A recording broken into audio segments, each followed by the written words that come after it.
Welcome back to Rise with Nins. Today, gusto kong kausapin lalo na ang mga kapwa ko OFWs. Alam natin na may tension ngayon dito sa GCC. May balita, may videos, may haka-haka. At kapag may naririnig tayong war, automatic may kaba. It is normal. Pero ngayon, pag-usapan natin kung paano tayo mananatiling kalmado, informed, at responsable. Una, maging informed pero maging mausisa. Mga kababayan, importante to. Hindi lahat ng nakikita sa Facebook ay totoo. Hindi lahat ng forwarded sa WhatsApp ay verified. Hindi lahat ng viral videos ay kompleto ang context. Kung OFW ka, lalo na dito sa Middle East, umasa lang tayo sa official at verified sources. Para sa ating mga Filipino, mag-follow up tayo sa updates mula sa Philippine Embassy ng United Arab Emirates at official announcement ng government ng UAE lamang. Hindi sa random pages, hindi sa sabi ng kakilala, hindi sa edited clips na kulang sa detalye. Being informed is a strength.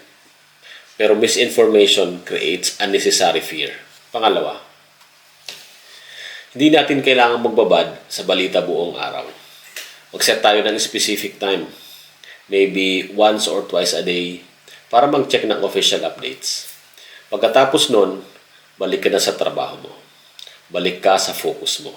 Kapag sobrang information na pinapasok mo, kahit stable ang paligid mo, pakiramdam mo, magulo ang mundo mo.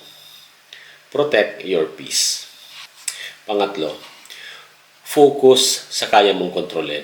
As OFWs, may responsibilities tayo para sa pamilya natin, para sa trabaho natin, para sa kinabukasan natin.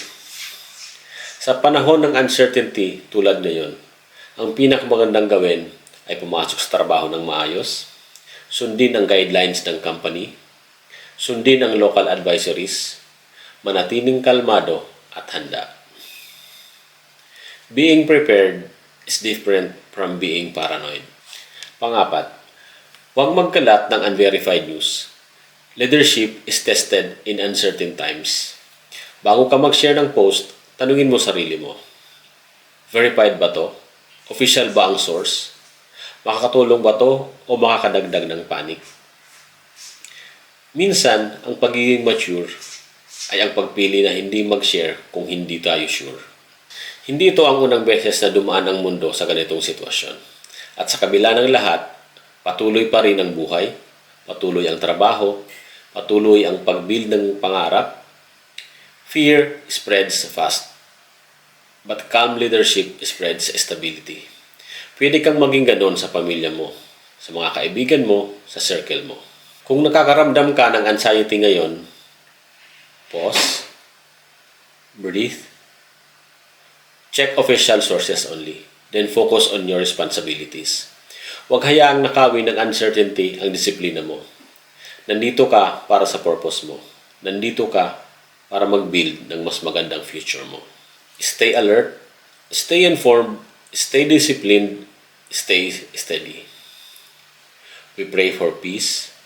We hope for wisdom among leaders, and we choose maturity in our response. Ako si Nins, sabay tayong aangat.